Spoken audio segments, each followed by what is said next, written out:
Hello, everybody. I'd like to give us as much time as possible with this exciting speaker today. Welcome to the University of South Carolina's Chancellor's Signature Speaker Series. I'm Sandra Jordan. I'm the Chancellor of the University of South Carolina, and it is my great pleasure to welcome you to the series. This series was really designed to create a campus and community dialogue. So we open this up to folks all over our community and our students, faculty, and staff with the hopes that these thought leaders who join us for the Signature Series will generate community-wide discussion around their topics. In the past, we've had speakers who have come from disciplines such as religion, cybersecurity, literary authors who are commenting on culture in America, and others who have led us through many exciting discussions. And today is no different. We have a thought leader around the future of work. So I'm going to ask our Admiral Munns to introduce our speaker. But before I do that, let me tell you how this is going to roll out. So Admiral Munns, I'm going to introduce you, and then you will be introducing our speaker. Our speaker, Jason Sosa, will be talking about the future of work. Then we're going to open it up for questions, and we'll have a moderator. Dr. Timmons will be moderating our questions. You can send those questions in through the chat option on this Zoom call, and you'll see the chat is in the menu somewhere, and you can type it in, and Darren will be helping walk us through those questions and answers. We've just had a little bit of time with Jason Sosa before this presentation, and I know you're going to be delighted with what you hear and this exciting topic. So it is my pleasure to introduce the individual who will be introducing our speaker and acting as our host for this event today, and that is Admiral Chuck Munns. Many of you know Admiral Munns. He lives right here in Aiken, South Carolina. Admiral Munns has remained very active even though he claims he's retired. He is a special advisor to the Secretary of Defense, solving questions of national security. Many of us in higher ed know that he serves on the Council of Higher Education, a very important oversight group for higher ed for all 33 universities and colleges in this state. Previously, Admiral Munns was President and Chief Executive Officer of Savannah River Nuclear Solutions, the company which operates the Department of Energy's Savannah River site. Before his work at Savannah River Nuclear Solutions, Admiral Munns served for 34 years in the United States Navy, attaining the position of Admiral. And in that role, he was responsible for the United States submarines worldwide and for NATO submarine policy. Welcome, Admiral Munns, and I'm so delighted you could join us and that you are introducing Jason Sosa. Thank you, Sandra. It's my extreme pleasure to be able to do this tonight and to see all the people we have on Zoom, a big group right now, and I think we're live streaming as well. But before I turn to Jason Sosa, I would be remiss if I didn't highlight USC Aiken's most recent accolade, and most of you probably know, but the #1 regional college in all of the South, according to US News and World Report. So very well done for all of us on this call and all of us in the community. Thank you. Now it's my pleasure to introduce Jason Sosa. He's an expert on the future of work and emerging technologies, and an experienced entrepreneur. As I scanned the web before this, he sometimes claims to be a time traveler. He says we think linearly in an exponential world. Later tonight, or now, you'll probably talk about things we understand and things we don't understand, and that's part of the exciting part of this. Jason is an international speaker on the future of work and emerging technologies. He's a Forbes contributing writer. He's been a keynote speaker a number of different places, including Singularity Universe Global Summit, Women in Tech, Consensus Singapore, Inman Connect, TED Talks, MIT Enterprise Forum, and many others. He's also a feature in New York Times, Wall Street Journal, Wired, Fast Company, Bloomberg, Techcrunch, and is listed as a top 25 New York City startup by Business Insiders. So we are honored that he can now say he also has spoken at the University of South Carolina Chancellor's Signature Speaker Series.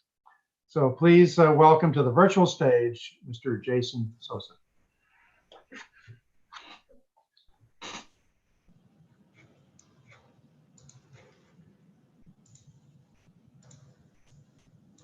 All right, thank you so much to the University of South Carolina, Aiken, and Chancellor Jordan for the invitation to speak with you here today.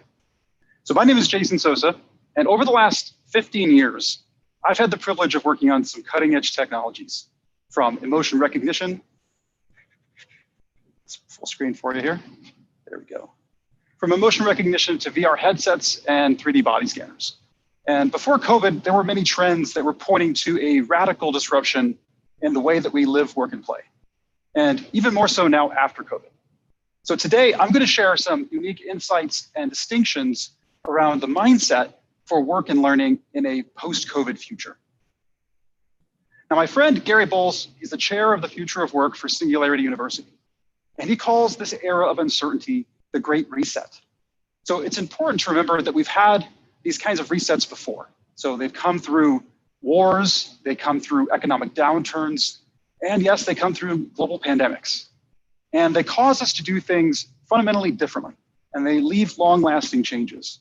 So if you add artificial intelligence, and globalization, and a shifting international world order, work and learning is forever changed. So the mindset to do work in new ways has taken a bigger step now than in the past. The mindset to do work in the past was slow and it took decades. But even pre-COVID, we knew instinctively that the pace was increasing. But what we didn't know was that the virus would encourage us to force this skill set of being more adaptive and working in these distributed teams and having it happen all quite so quickly. So work is changing, but these new possibilities are emerging. And we live at the peak of human civilization with science fiction level technology. And we have a front row seat to an era of uncertainty. Yet it's in these times of darkness where we learn and we grow the most. And when we go through these difficulties, we are open to new possibilities we hadn't even considered before. So now is the time to reset our psychology, our communities, and rebuild our economies in a better way. So the future of work and learning is really binded, it's linked together. So I'll be speaking to a mix of different perspectives. And this includes the individuals, includes corporations, community, and government. Alvin Toffler says that the illiterate of the 21st century will not be those who cannot read and write, but those who cannot learn, unlearn, and relearn. So education is the passport to the future. And I think many people would agree with that. Pre-COVID, education was this bundled value. But in these times, education has become unbundled. So higher education offers credentials, skills, and the campus experience. But with billions in infrastructure and 80% of budgets coming from student enrollment, universities are now thrust into this online world in a bit of a Wild West. So most importantly, the social currency of attending a university has become unbundled from the campus experience due to COVID-19. So today, millions of parents and educators around the world are asking the same question: what now? How do we prepare in a world of uncertainty? And many students are wondering if the system truly prepares them for an uncertain future. From student debt to economic uncertainty, they feel disempowered by a structure that was designed for an entirely different time. And many are wondering, what do I do next? So let's look at what's changing and how is it different this time? Well, how we work is changing. Many employers are still following the old rules. In the past, the formula was you go to school, you get a degree, you get a job, you stay for decades, you earn a pension. It's the American dream born out of the 1950s. But today we're seeing work as a much more multifaceted way of thinking about things, with digitally driven workers, with a high demand for collaborative skill sets. Where we work is changing. In the past, corporate headquarters and long commutes and cubicle farms, that was the norm. But today, many professionals are working remote, even before COVID. So in fact, there are over 7 million people that are digital nomads, and they live and work out of RV travel trailers, or they live out of an Airbnb. When we work is changing. So the 9-to-5 grind has been a staple of work coming out of the industrial era. So ever since Henry Ford's assembly line in the 1920s. And today, knowledge workers and employers are realizing that spending hours staring blankly at a screen, pretending to be busy for the last few minutes of your job until 5 o'clock, isn't necessarily helpful for anyone. So work also doesn't happen 9 to 5 exclusively anymore. It happens at all hours. People are connecting with multiple time zones, and they're doing work on a more flexible timeline. And even the rules of work are changing. Traditional education focused on knowledge where it was scarce, and it was kept in either buildings or teachers' minds. And today, we have information in supercomputers that sit in our pockets. So we now have to realize that our just-in-time and just-in-context learning is really how we're going to operate in the future. So productivity as a mental model really deserves some attention. So when we're examining traditional models or discussing new ones, it is one of the first things that comes up. How does this new way of thinking affect productivity and profits? So the view was looking at people as machines. The employer's mindset in the past was how many pieces could be produced and at what capacity and at what cost. The aim was to continuously reduce these costs and increase the effectiveness of humans. And so from a machine model point of view, this makes a lot of sense. It makes more money for the employer. But I'd like to challenge the assumption that output is the goal. So maybe it's not about turning people into machines for productivity. Maybe the real goal is to solve problems effectively. So in the past, compartmentalization was really part of the organizational design, and we segmented workers away from what the results really are. So it's no wonder now that today we have people focused on processes rather than problems and ultimately results. So in all honesty, we probably don't even know what human potential is. Many measurements should not be based on outputs, but instead on results. So what we should be looking for are more agile and more inclusive ways of working. So this mindset is people as scientists. And this empowers workers to understand the complete problem. So we know how we're going to get there, working together toward a solution. It's the classic story of the kid at the back of math class, and he raises his hand and he asks the teacher, why are we doing it this way? And why this formula? And how is it applicable and in what context? I'm that kid. So it's a different way of thinking entirely. So when you become problem-centric, you get far more results. So instead of trying to look at costs at each step along the way, there's a difference in mindset between a scarcity and an abundance mentality. It's what Carol Dweck calls the difference between a fixed mindset and a growth mindset. Now, there's nothing wrong with a fixed mindset, but it really becomes harder over time to adapt in this era of continuous change. Now, you've probably been following the rules of work established generations ago. And what no one told you is that there is a new set of rules, and it has been emerging for quite some time. Many companies are using these new rules, and they're not even really aware of it. So it's important to understand that we're at a time when every company is a data company. Every company is a technology company, especially today in light of COVID. So qualifications have changed. University degrees used to be the main doorway for employment. And today, employers are looking for critical thinkers, self-starters, and they're keeping pace with change. So lifelong education will be critical. Google, Facebook, and even the federal government are preferring skills to credentials. In the past, the recipe, as I mentioned, was you go to school, you choose a major, you get a degree, you get a profession, you stay there for years, you do what your boss told you to do. And we followed those rules because they worked. It was the basic structure of our lives. Today, it's about developing digital and soft skills, collaborating with teams from all over the world. How you went about getting a job in the past was you had a traditional job search. You would do HR interviews, and it was largely controlled by the employer. And there was classified ads, perhaps in the newspaper, that you would go and find jobs from. But that process has changed entirely. Now we have online portfolios and crowdsourced platforms. And you can even download an app and get a job. There's code challenges. So the old rules won't work as well as they did in the past. Now, mental models are shifting, and mental models are important. They ensure structure and order in our society. But many of the mental models for work were designed for an industrial age 100 years ago. And this is an unspoken and largely unconscious bias of how work should be done. So COVID has forced the Great Reset. And countless articles and news stories are examining today the changes in behavior and how work will never be the same again. The Economist is asking, has COVID-19 forced a radical shift in working habits? Is the office finished? Why skills and degrees, and not degrees, will shape the future of work? So many people are starting to ask these kinds of questions right now. Now, this means unlearning and relearning will be a key principle in this new economy, because it's better to anticipate what's coming than to adapt to what's already here. So this means we need an iterative strategy for change. And this applies Alvin Toffler's advice of unlearning and relearning in a results-focused way.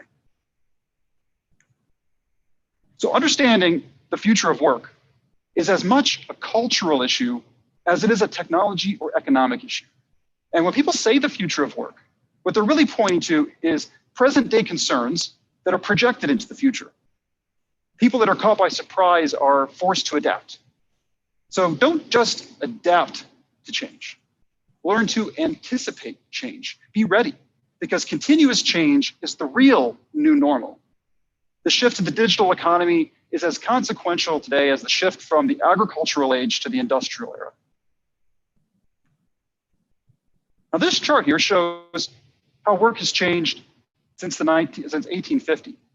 So in the past, it was about mechanical muscle, and the pace of change was slow and incremental, and it took decades to make the transition. But today, it's about mechanical minds. Now we're undergoing a shift in the blink of an eye. So from 2015, where this chart ends, to today, we now have everything from YouTube celebrities and influencers on social media, crowdsourced platforms, and there's even something called professional cuddlers. These new work options are continuing to emerge.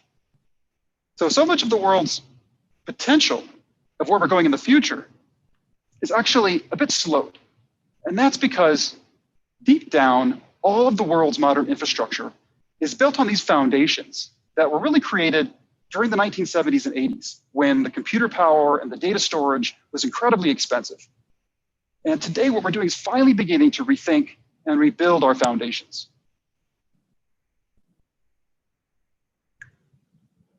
So with diverse industries being born, we can't forget about economic realities that are exacerbating problems in society, such as growing inequality. Now, the challenge as new work options emerge is that the benefits of automation have not necessarily trickled down. So since 1973, there has been a divergence between productivity and hourly compensation for workers. So this means that while it's easier to get a job at Uber by downloading an app or shipping boxes out of a warehouse for Amazon, it's nowhere near as sustainable as the jobs of the past, where a household could be supported by just a single earner. After the Great Recession of 2008, we saw an increase in underemployment.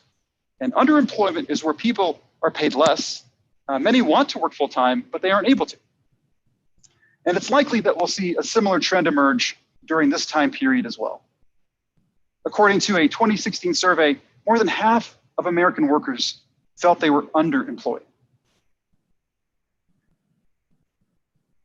In a world of continuous change, we need a new set of mental models. Today, many workers don't feel connected to their work. In the past, engagement would be dismissed as a useless term. Connection would be laughed at. And long ago, people didn't necessarily love what they did. They just did it. And as my 86-year-old father likes to say, he worked to fill his belly. He put food on the table and he put a roof over our heads. But there is something to be said for performance, business performance.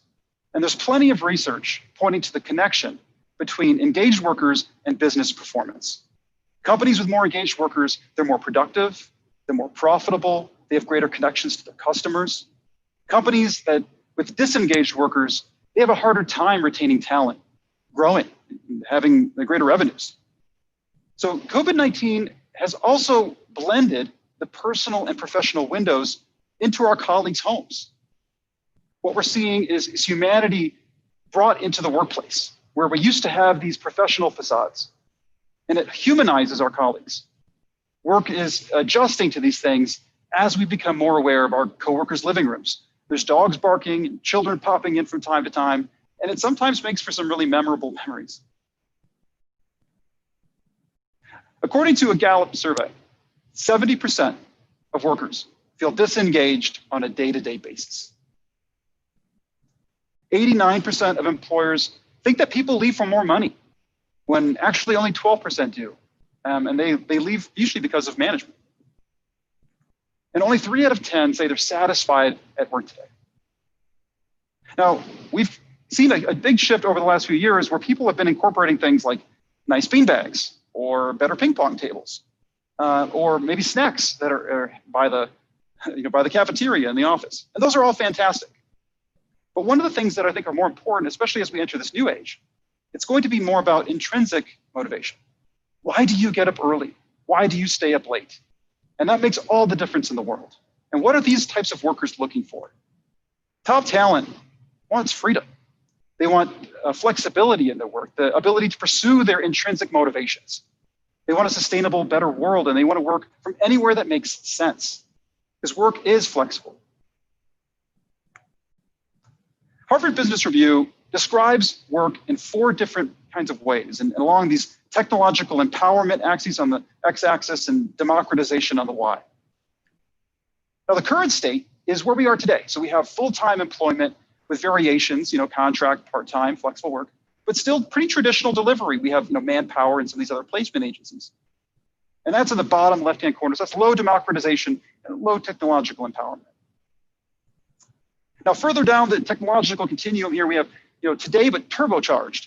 So these are some of the biggest companies in the world. You have Google and Apple, and you have there's Slack, there's Amazon, LinkedIn, and that largely services the enterprise clients that are still living in the traditional world, but leveraging some of the latest tools, so cloud, AI, and some of the devices we use. Further up the democratization part of the continuum, what we have here is work reimagined. So these are platforms, Upwork, where anybody can go and either find work or find somebody to do a project for them, gig work. There's Fiverr for $5 projects to hire a designer, or WeWork or Craigslist. And these are platforms that provide a tour of duty for people to come in for just a short period of time. Now, on the top right-hand quadrant has been largely empty for a few years with inklings of philosophies and ideas. But we're at a unique moment of inflection right now where this type of work could actually be the norm for us in the future. And this is a future state. So this is work shared with ecosystems, ad hoc teams, similar to a way that a Hollywood movie is produced. You have people that come together, they work on a project, they disband, and then they join another project. So it leverages things like extreme automation, being able to use artificial intelligence. So as people are adding information into a system, as sensors are adding information into a system, we can more accurately provide data and value to the people that are part of that organization. Interoperability will be important as well, so that we don't have the silos of the past, not just within our companies, but interdepartmentally. I mean, there's so many journeys that don't connect together. So you may have a customer service journey that doesn't connect to your marketing journey, doesn't connect to a sales journey. So all of those things will be important to make sure that there's interoperability. And as we begin to reach out, not just within our own organization, but to other organizations, a trust managed network will be important. So there will be some new technologies that will have to be created.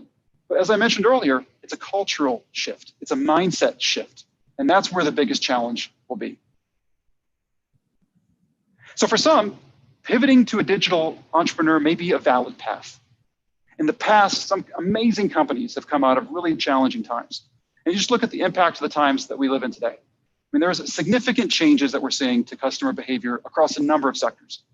There's a range of business models that were highly dependent on people getting together that just simply don't work anymore.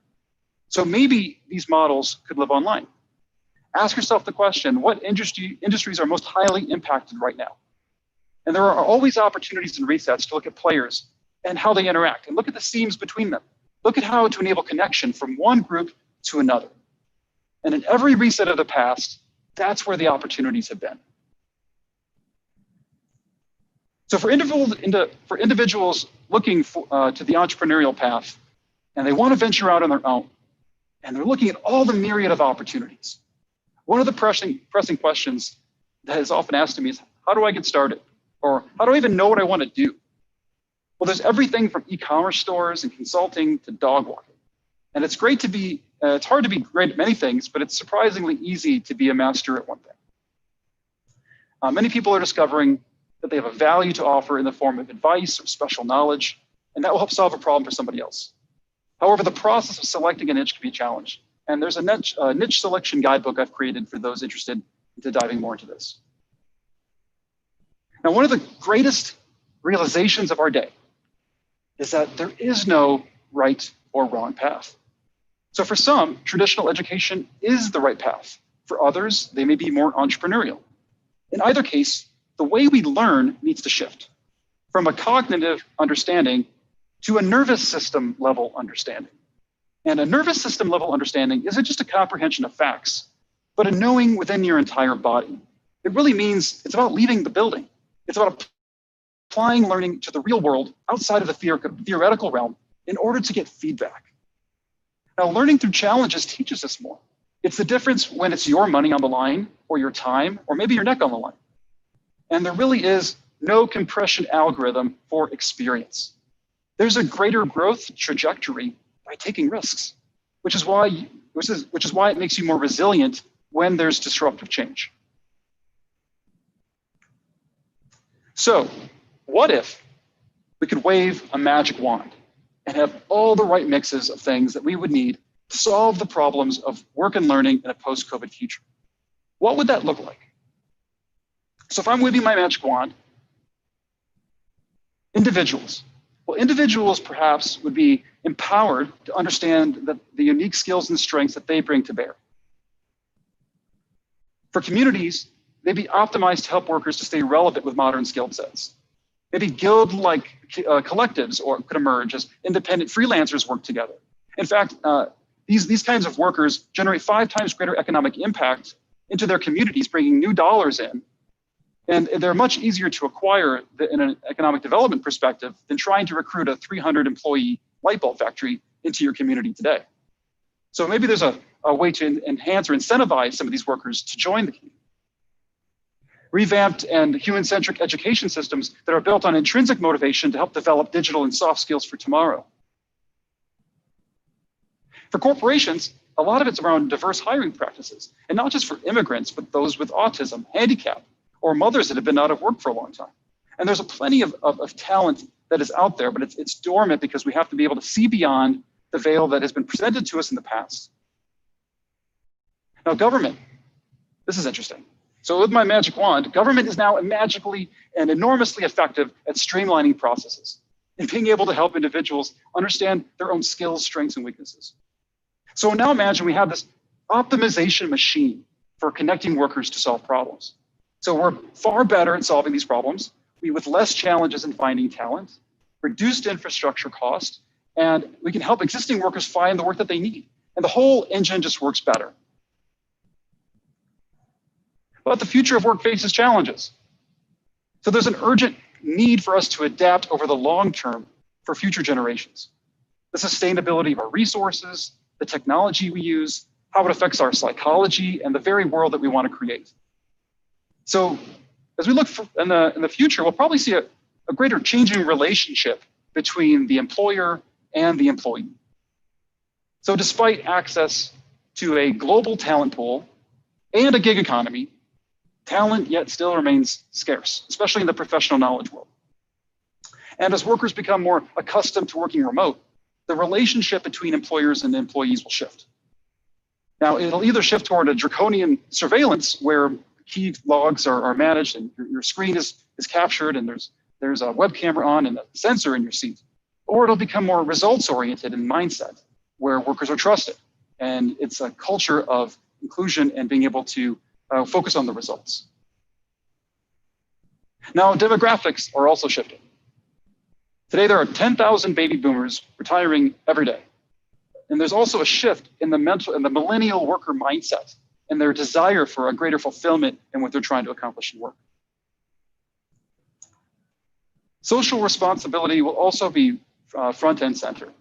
So not only in lip service, but in actions, how we define and how we handle the next inevitable challenge that's really going to come our way. We're no longer have the luxury of the short-term thinking.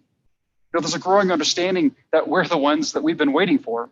So I'd like to urge everyone not to think differently, but also to act differently and think of how we're incorporating these types of lessons into our organizations and communities. So let's take a look at Organization 2.0. Now, Google didn't replace the yellow pages. It made the yellow pages obsolete. So next generation, or Org 2.0, it won't replace the existing model. It must make the existing model obsolete. So for hundreds of years, the dynamics of what trust means and how it is acquired among parties has been based on personal relationships. However, in modern times, things are changing and really entirely different. The pace of change is quickened. The culture of trade and commerce is now global. And it's not a technology challenge as much as it's a culture challenge. And it really is about people, process, and technology in that order. So what happens is we often get things confused and we think it's about the technology. And we focus all on the capabilities of what this new whiz-bang thing can do, whether it be AI or blockchain or any other tool that comes down the pipe from the future. But really what it comes down to is people. We are people. Our colleagues are people, our customers are people. And that's really what the center of our organization should look like, with these processes that help support the results and with the technology that allows us to scale. But the future of work will be anything but traditional. So in the past, with Organization 1.0, scarcity added value. You own the means of production, you have the employees, all of the inventory. And if you're building a company right now, there's probably a very good chance it looks like this. It's a triangle. And at the very top, there's a board of directors, there's a CEO, top management, mid-level management, even lower management, non-management, lowest non-management. And decisions come from the top, and data is generated at the bottom. And this is a fantastic structure when everybody's in the same room, and there needs to be an order and a hierarchy to ensure that we can get the work that we need to get done. What is the challenge with the structure is that there's something called a Dunbar number. And a Dunbar number means that there's about 150 relationships that most people can maintain. We have a biological limitation, it seems like. So this creates levels of friction along the way as organizations become larger and larger and larger.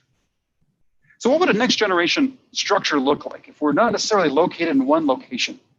If we're located all over the world in distributed areas with an ecosystem that we can tie into? Perhaps it looks something like this, more of a virtuous circle, where there's developers and there's universities and there's social responsibility and investors, and there's more inclusion as far as people asking, how do we vote on this? How do we pull our resources together to make something new happen? So a combination of a new virtual enterprise could emerge where there's collaboration between different organizations that take place in this ecosystem. So work is adjusting, and so are meetings. Meetings are a source of burnout for many, and I've heard this term a lot called Zoom fatigue. So we don't have to have meetings after meetings about work. And in fact, where else is it okay to book a $3,000 meeting? So at the end of the day, it's all about alignment. So alignment is a set of agreements about what truly matters. And it's important to continually check in and get this agreement with each other. So the term we use and the ideas we share are important, what we think is important, but oftentimes we find that some people are speaking square and some people are speaking circle. So alignment is a set of agreements where we can double down on our organizational goals, on our transparency and the transparency of the leadership and the needs, and really what needs to be accomplished over the next 3 to 12 months. So what we don't need to see is what we don't see each other in person. It's a natural thing to really kind of lose what others are doing when we're all separated miles away. So organizations need to double down on information architecture So that's related to alignment, communication, and culture. So in the blockchain world, there's a number of companies that are exploring how do we reverse engineer what a company is?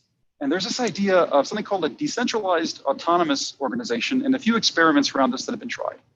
Now what this is an organization that operates on something called smart contracts. It's code. It's code that executes things based on agreements. One of the interesting things that were created was this framework by William Mogayar. And there's a lot of interesting things to look at on this operational framework. But one of the more interesting things here is this ability to earn by active work and by passive work. So I'll explain a little bit what this means. Active work is your direct contribution. It is your cognitive ability and creative abilities to add value into the organization. Now, passive work is something inherently new for work. It is an idea of like micro tasks. It could be the introduction you provide a colleague. It could be the review of a proposal, something to that effect. Something that you would do out of the for free or for a colleague just to be nice. But what if work was like a video game? So we talked about the stat where 70% of people are disengaged at work today. But where's the next generation going? There's something called MMOs, massively multiplayer online games. And these games are like Destiny, World of Warcraft, or Minecraft, and others. And they have players that are coordinating independently, and they're forming teams from all over the world to solve a mission or an objective, or what we would call in the professional world, deliverables. So what a fascinating way to think about work. So video games, they don't require an LMS system. They don't require manuals to be given out to learn how to play. Players don't take exams on how to play the game. Memorizing facts or characters or weapons. It's simply direct experiential learning and contribution as a feedback loop. So the learning curve for someone who's 13 years old is usually anywhere from 30 seconds to 10 minutes before they can start contributing. And video games are starting to make an impact in the real world as well.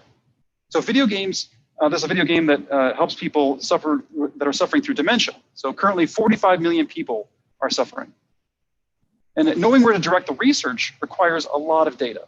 So there's this video game called Sea Hero Quest. And it's an example where players are tasked to navigate complex spaces and remember where they traveled. And the game gathers all of this information in the background. And this addresses some of the real problems for neuroscientists, because they're really trying to understand how does memory work and where do we direct the research? So what if video games could be a structure for the future of work? Already, millions of millennials and Gen Zs are familiar with this style of collaborative problem solving. So perhaps the future, if we have this kind of dashboard, maybe you could set up your company, you could recruit your staff, you can manage your permissions, you could have your customer list and select your perks or your incentives to encourage workers to be part of more engaged in the organization. And this is just one level of idea, but there's a few people that are working on things like this already. Now, global collaboration is no longer silent. It's spread all over the place. You have somebody in London working with a project manager in Hong Kong, or somebody else that's working with somebody else in San Francisco. It's a connective tissue that's really required to do this at scale across organizations. Silos no longer have to exist inter-organizationally or interdepartmentally. Now, workflows could also be automated to reduce the work drudgery, and incentives could perhaps nudge or reward you when you decide to take on one of these micro tasks. So you review your colleague's work, you provide feedback on a proposal. And load balancing of human resources. So in the same way you'd load balance a server, you can load balance the work distribution. So humans today are far better, they're far the biggest cost for employers. So the bench cost for employing highly skilled talent in the future could be shared with other employers. At one time, it would have been unimaginable to think that you would share your car or your apartment through something like Airbnb. But employers could have potentially the option of sharing the bench cost of highly skilled talent with other organizations, and it could provide valuable knowledge sharing in these adjacent industries with cross collaboration. Streamline payments and administration. So the project assignments could be routed to these intelligent agents in the background, and it would look at your skills, it would look at your history, and it would be able to combine and add you to the team that would be most well suited for you based on your temperament and personality and other aspects. So the technology to experiment with these new systems of governance today is available. So to achieve this goal, we need to start thinking about smart work protocols. Work protocols would be these modular business processes. So think of them like Lego blocks, and they contain instructions, and they plug into your existing business. If let's say you need an onboarding module, and you really like the onboarding module of company XYZ, you could go over to company XYZ, maybe there's a marketplace, you get that module and you plug it into yours, and now you have a process for automating internal reports. So these smart protocols, they can be transferred, they can be sold, and I think this is another area of work that will begin to change. A proposal protocol was one of the things that we worked on, which is an ability to standardize the statement of work. It's one of the things where most mistakes are made, it's where most costs are overrun. And this would also need a proof of value to ensure that people did what they said they were going to do across these geographically diverse teams that are spread around the world. So in closing, the end of the day has to be about maximizing human potential. Imagination is a tool that allows us to extend our reach. Technology and skill sets alone won't be enough. And the magic wand only works if we update our mindset. We are humans. Biologically, we're used to patterns. And if we are using a skill set over time and we get good results, we want to just keep doing the same thing as we've done before. And then all of a sudden, a virus comes along and things don't work the way they used to. But our tendency is to still keep using the same approaches or returning back to what worked in the past. To be able to solve our current challenges and anticipate this continuous change, we need to train leaders with a new adaptable mindset. And this is a mindset that includes all people. It's inclusive of all people. It's aiding people to adapt skills for the new normal of continuous change to solve the inevitable things that are going to come up. Now, AI can help us recommend, it can help us optimize, it can help us assist. But it's up to humans to maximize our potential. So perhaps there's no better feeling than to let yourself be carried away, to be on a great adventure. Joseph Campbell talks about the hero's journey, to heed the call to adventure. And that's to allow yourself to be transported. It is to face the renewed mind. You have to get out of your own way. And if you're willing to treat everyone as a teacher, you'll learn new things about yourself and what truly matters. It's as much a matter of mindset as it is skill set. Push humanity forward. Thank you so much for having me today.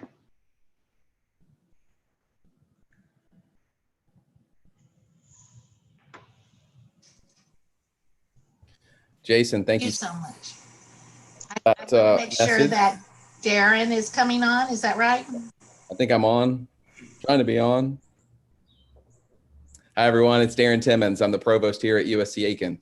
Jason, thanks so much for your talk tonight. I have about a zillion questions. I'm taking mad notes, and I'm like, wow, this is great. So I really appreciate the way you're pushing us to think in a different way, and maximizing human potential sounds awesome.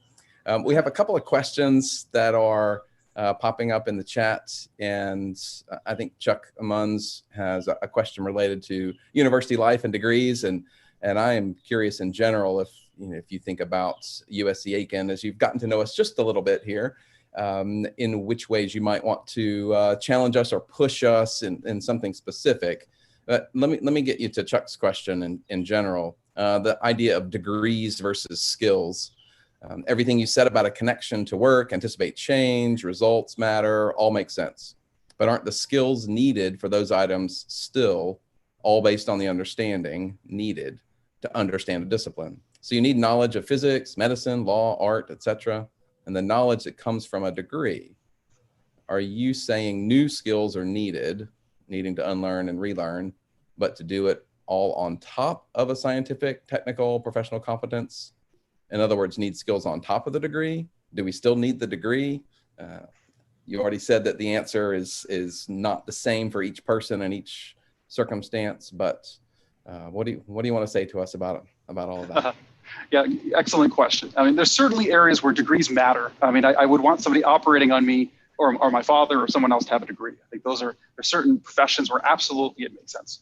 I think what I was referring to in the talk was that it's the difference in especially in some professions when you look at more entrepreneurial things or computers or on the startup world that I've come from, where it's taking it out of this theoretical world of thinking. where, for example, if I asked my son, I said, if I gave you a manual of the video game Destiny, and I asked you to study this manual about the characters and how you play, and you had to study it for a week, how interested would you be in this game? Oh, not interested at all. I said, okay, well, because I just want to play. I think that's really where a lot of adults are, and we're just big kids. And really, when we see us come alive, when we get up early and we stay up late, and we're intrinsically motivated to do these things, it's because we're coming from this state of play. And it's neurologically, we're going to see a lot more connections from people that are being able to incorporate their whole nervous system in an experiential way, as opposed to understanding about it in a theoretical way. It goes back to the classroom example. We're going to learn a math problem. Like my son was telling me he's learning algebra. I said, what do you use it for? He goes, I have no idea. So I think the context of, I have this wrench is applied to this part, and here's why I use it is very important. And it's important to do it in this applied way so that you're understanding at a nervous system level, and not just in a theoretical concept that your brain is going to quickly discard and as not important, because that's really how our brains operate. We only operate based on things that are just in time and just in context, because that's how we're programmed at a DNA level to do. Interesting. Thank you. A follow-up comment here. I recently heard that video games are responsible for keeping young men out of the workforce. So this commenter was surprised to see you point to them as a model for future work. And I think you meant the video games, not the young men that won't get out of the basement. So how do we motivate these young men to apply the skills that they have been perfecting in their parents' basement to the real world? Yeah, there has been a few actually different talks around this where the people that have put hours and hours and hours of video game time have been able to help sequence genomes, or been able to help solve issues related to real world problems. As I mentioned, the dementia problem. So that is one potential. But it's also important to note that not everybody that plays video games is in their parents' basement, slaving away. I mean, that is certainly a small portion of people. But the potential of video games, looking at it from a generational perspective, looking at it from the point of view that we have millions and millions of kids that have grown up as digital natives, that are familiar with these tools. They band together to solve a problem and around a context of a mission or a coordination. In fact, my son, he's another example. He's 16 years old. He told me he got together for a meeting to discuss the guild, and they have ranks, and they have perks and permissions. And we had to coordinate, like, who's going to take over this, and how are we going to do this? And so these are skills that I really find are going to be incredibly important in the future. And it's much better to go to kids where they are and where they're familiar than to try to pull them into a system that really isn't well suited for the next stage that they're going to be entering into in the 2030s and 2040s. Yeah, it's interesting. I have a few kids of my own that do enjoy playing video games, and the way that they engage in that, it blows my mind, really. I mean, hey, Dad, come and play with us. I can give it a very short run, and then it just doesn't make sense to me. Where's the B button? And then even more complicated than that when they're talking about and they're very invested and very engaged in all of that. And I'm wondering if the future of work changes kind of in this structure where the young workforce, they sit right in and no problems, and they're engaged and they're productive. But what about those of us that haven't grown up in that way? How do we get ready? How do we prepare? How do we be better at, working in that way? So this goes back to the Alvin Toffler quote. So that's a fantastic book if you come from that era. It's a book called Future Shock. And in this book, he describes a time when we would have our general store, and we knew all the people that worked at the store. We had a small community, and that's really how we operated, was in this realm of tribes. And now everything is so disconnected as a society. So it's no wonder we feel lonely, and where people are anxious and depressed and addicted and having all of these issues around mental health. So the area of the future when it comes to work and how we prepare for things like this is really learning how to unlearn and to examine in yourself where you need to update some of your ways of thinking around the world based on what was current today, but also the trajectory of where it's headed. And that includes things like lifelong learning. So in the days past, you'd get a degree. I went to college, awesome, off to the workforce. And really kind of thinking of the degree as a milestone that you don't really have to look back at. But things are moving at such a fantastic pace right now where you really are obsolete if you aren't able to keep pace with the way things are changing. So there'll be a greater emphasis on lifelong learning and some of these more collaborative soft skills. So that kind of is dependent on temperament and personality and a lot of those other things as well. Great. So how does shifting the mindsets to accept new models affect how we define the new leader? And what do you mean? Can you help me understand the context of what you mean by the leader? Yeah, that's all the context I have. Liz, if you want to provide some more context, that would be great. Okay, as we're changing the hierarchies within organizations, obviously a new type of leader is going to emerge, and it may be, it's not going to be that CEO at the top, it's not going to be the pyramid. So how is that going to, you've got everybody on a peer level, we know that doesn't work either. Somebody has to accept some leadership. So how is that going to be restructured, redefined? Great question. I have had direct experience doing this. Over the last 3 years, I've put together a team of about 150 people, and so we tried having structures like this. And I've seen other companies that have tried a direct flat structure, and it the flat structure is really challenging for a number of reasons. And the flat structure, who's directing the assignments? How are people held accountable for things? So that creates a problem unto itself. There's something called a flat archy that has emerged. So it's really there is a hierarchy in a sense, but the way that work is assigned is a bit different. So that probably is a whole presentation unto itself. But I think flat archy is one area to look at. There are also tools that we could use that will help us do some of the assignments. So for example, in our group, we put together a value points system. A lot of the things that I know, I may not be able to provide insight as good as somebody who's an AI, deep tech person could help provide some insights into, or somebody on the marketing side. So we really want to make sure we have the right people in the room, and it's a multidisciplinary task force. So it's really around small teams. The ideal team size is usually between 5 to 6 people, and that's where we find the most success as far as how we've been able to build our teams. Growing and building a team virtually. Great, thanks. Interesting comment here. However, are these online skills the same, like the people, coordination, collaboration skills? Are they the same that we've learned in a previous generation? Learning to play in the woods, on the fields, and the ball fields. Isn't it just kind of the same stuff? Is it just that you're not face to face with the people that you're building your team with, or do you see them significantly different? Well, the digital skills are anything from these hard skills, so coding, being able to work with hardware, embedded systems. These are knowledge worker skills that are scarce and they're valuable, and there's a greater demand as the economy, as I mentioned, was kind of based on the 70s and 80s. We're beginning to rebuild these foundations. We need engineers to help build the future. On the soft skill side, there is all kinds of collaborative tools, from Slack, Teams, Zoom, Asana, Google Suite. There's all kinds of technologies and tools that allow us to be more productive.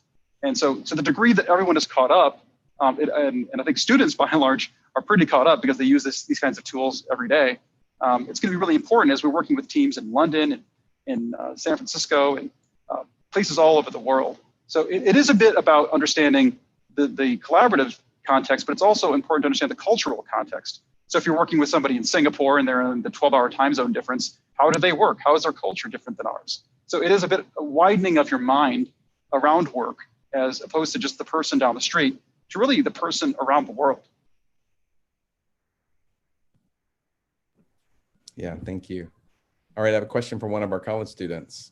As a current college junior, double majoring in business administration and in communication, pursuing a career in nonprofit organizations and community outreach within companies.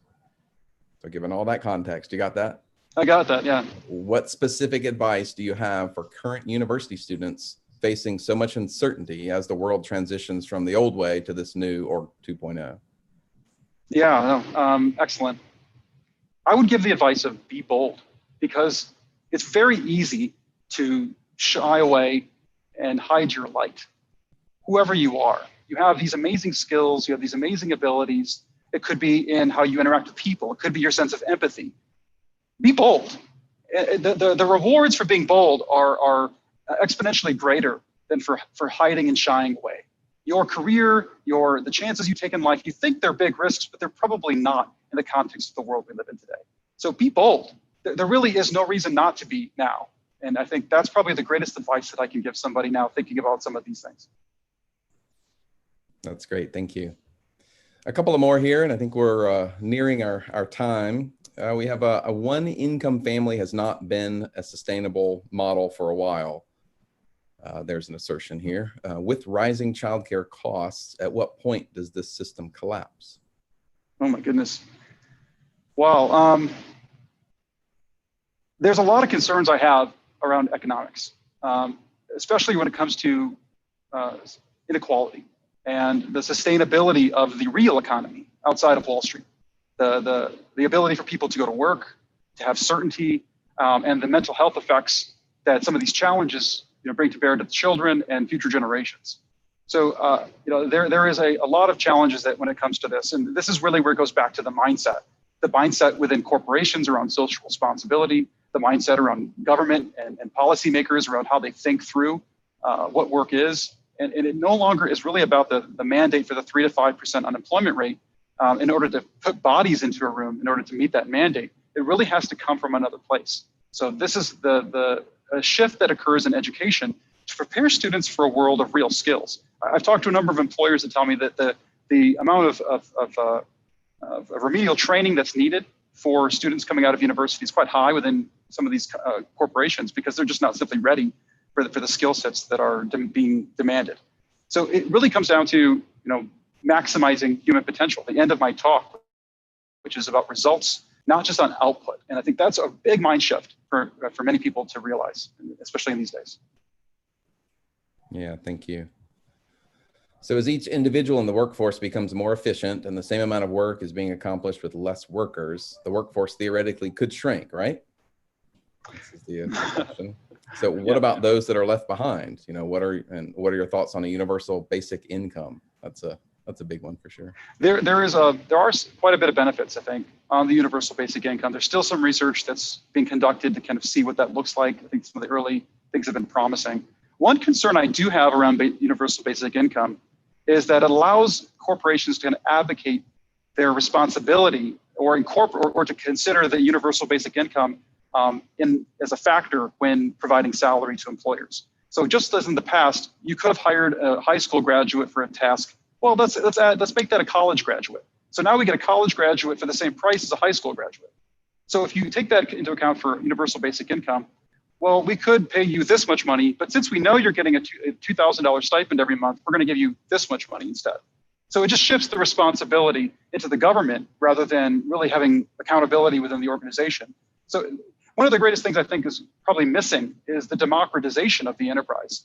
It's allowing workers that have a direct insight and input, the data between the interface to the customer and providing more access to them to give some insight and then maybe some more voting rights for workers when it comes to some of those things. I think this experience with COVID has definitely been interesting for our university for sure. As work doesn't just take place at work anymore, the boundaries are blurred and you can't go on vacation without having to call in for a cabinet meeting. But I think it's been strange for me as well to think about where meaning comes from. Is it that in the older generations, as you said, oh yeah, I just worked to fill my belly, basically. Their meaning must have come from somewhere else, somewhere outside of work. Are we now just shifting meaning into work as opposed to home life or extracurricular activities, or is it just the lines have blurred so much that there's not this separation between home and work? Is that question of meaning really, is it different now, or it's just sort of displaced or replaced? Yeah, it's a bit of the meeting the needs of Maslow's hierarchy. So in the early days, we had to build the foundations. We had to meet the needs of our survival for our species, for our civilization. And so once those things emerge, and then you have new generations that come on, and we're playing with these amazing pocket computers. And we have access to all of these new technologies that were inconceivable before. So it's not really surprising that many are actually seeking actualization. they're looking at the higher level of needs. I'm no longer content just feeding my belly and having a roof over my head. I grew up that way. That's normal, right? It kind of raised the standard for what is, where we're trying to achieve. And that's great. We've been able to stand on the shoulders of our grandparents and of our parents and grandparents to where we are here today. But we do have a responsibility for those that are standing on our shoulders, our children, our grandchildren. And that means that they're going to want a greater connection as a means of self-development. Really, work is the greatest self-development, program that is out there. If you really embrace it as that, it's how do I understand psychology? How do I understand my motivations? How do I understand people? How do I have a greater empathy for my customers in the world that I live in? And that's going to make the greatest impact ultimately. So I would love to see the next generation really embrace some of those things, not in a foofy kind of way, but really in a pragmatic way that allows real performance and gains to be made. As I mentioned, they've got to make the old system obsolete. That's really what we have to get to, a better system of people that will make the old system obsolete, not just stamping parts in a machine day in and day out. Yeah, this has been really great. I think a lot of the ways we've been able to carry on relationships and work, and instead of driving to meetings, we've been able to port in through video conferences, and I have really benefited from the relationships that we already have, that we had pre everything was virtual, and I think we've been able to carry on because of that. I wonder, and we're at the point now where we're having to develop relationships with people that we've never met before. As we fold them into our existing structures, or as you said, hiring people. We know corporations are hiring people they've never met, never set foot, personally met, face to face physically. And so it is going to be interesting days ahead, as this is in some sense forced upon us. And I think you're right that we need to be ready to embrace it, regardless of whether we're a 15-year-old kid who can't imagine anything different, or someone who is leading a corporation for many years and trying to figure out what to do with these young ones and the way that they see work. So Jason, I'm gonna close this now. I thank you so much for your comments, your deep thinking on this. Definitely challenging for us across many sectors. I appreciate your time. Thank you all for joining in and for your comments and questions. I think I got to almost everything. You'll have to, the ones we didn't get to, you'll have to ponder on for a while now on your own. So, Dr. Jordan, anything you want to say as a good evening? Just thanks to everyone who joined us, and Jason Sosa. I'm going to be thinking about this for quite some time after this session, and I'm sure everyone else will be as well. Thank you so much for bringing your thoughts to us here at USC Aiken. Thank you so much. It's an honor.